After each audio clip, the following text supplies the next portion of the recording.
షేక్పేటలో దారుణం జరిగింది. లారీ బైకును ఢీకొట్టి 7 ఏళ్ల చిన్నారి మృతి చెందింది. కూతుర్ని తండ్రి స్కూల్కి తీసుకెళ్తుండగా ఈ ఘటన జరిగింది. ఓవర్టేక్ చేయబోయి బైక్ను వెనక నుంచి లారీ ఢీకొట్టింది. బైక్ పై నుంచి లారీ కింద పాప అధర్వి పడిపోయి అక్కడికక్కడే స్పాట్లో చనిపోయింది. అధర్వి పై నుంచి లారీ వెళ్లడంతో నుజ్జునుజ్జైంది మృతదేహం. చిన్నారి మృతదేహాన్ని ఉస్మానియాకు తరలించారు. లారీ డ్రైవర్పై స్థానికులు దాడి చేశారు. లారీ డ్రైవర్ నిర్లక్ష్యమే ప్రమాదానికి కారణమంటూ స్థానికులు ఆరోపిస్తున్నారు. లారీ డ్రైవర్ను పోలీసులు అదుపులోకి తీసుకున్నారు. మీరు చూస్తున్న దృశ్యాలు, దిగ్భ్రాంతికర దృశ్యాలు చూస్తున్నాం ఆర్టీవీ స్క్రీన్పై. షేక్పేటలో ఈ దారుణ ఘటన జరిగింది.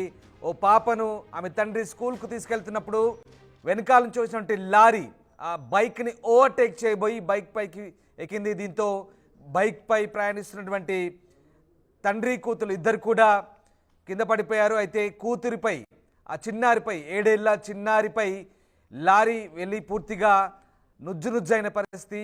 బైక్ పై నుంచి లారీ కింద పడింది పాప అధర్వి పై నుంచి లారీ వెళ్ళడంతో పాప నుజ్జునుజ్జైంది. పూర్తిగా మృతదేహం నుజ్జునుజ్జుకోవడంతో చిన్నారి మృతదేహాన్ని ఉస్మానియా ఆసుపత్రి తరలించారు.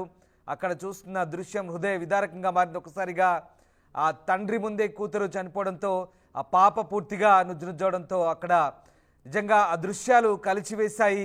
లారీ డ్రైవర్ నిర్లక్ష్యమే ప్రమాదానికి కారణమంటూ స్థానికులు ఆరోపించారు. లారీ డ్రైవర్పై స్థానికులు వెంటనే డ్రైవర్ను పట్టుకొని చితకబాదారు. డ్రైవర్పై దాడి చేశారు. డ్రైవర్ని పోలీసులకు అప్పగించారు. పోలీసులు ప్రస్తుతం ఆ డ్రైవర్ను అదుపులోకి తీసుకొని కేసు నమోదు చేశారు. ఈ ఘటన షేక్పేటలో జరిగింది.